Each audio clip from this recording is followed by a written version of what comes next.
Les chants d'Alléluia et de Gloria font partie intégrante du déroulé des célébrations eucharistiques. Mais en temps de carême, ils ne sont plus chantés car le temps de carême est un temps d'attente et de repentir. Alléluia est un mot qui vient de l'hébreu et signifie louer Dieu.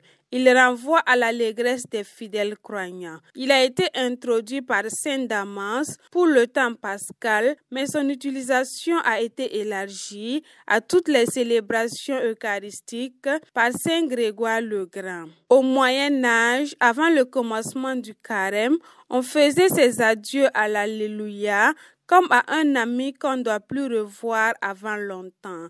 Pendant la période de carême, l'Alléluia qui est chanté avant la lecture de l'Évangile est remplacé par une autre acclamation qui appelle certainement à l'écoute de la parole de Dieu, mais qui ne traduit pas forcément l'Alléluia.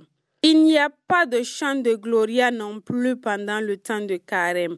Comme l'Alléluia, le Gloria revêt indubitablement un caractère festif, enjoué, telle une joyeuse acclamation et ne peut donc pas être présent pendant la période de carême. Cet hymne exprime les finalités de la messe, l'adoration de Dieu, l'action de grâce, le pardon des péchés et la remise des peines ainsi que la demande de nouvelles grâces. Il a été introduit au IIe siècle dans la messe de la nuit de Noël avant d'être généralisé aux messes des dimanches à partir du VIe siècle.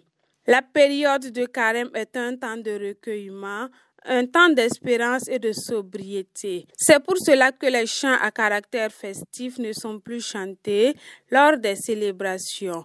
L'objectif du fidèle catholique pendant le temps de carême n'est pas de se réjouir, de festoyer, mais plutôt de pleurer ses péchés en regardant ce qui l'empêche d'avoir une relation authentique avec Dieu.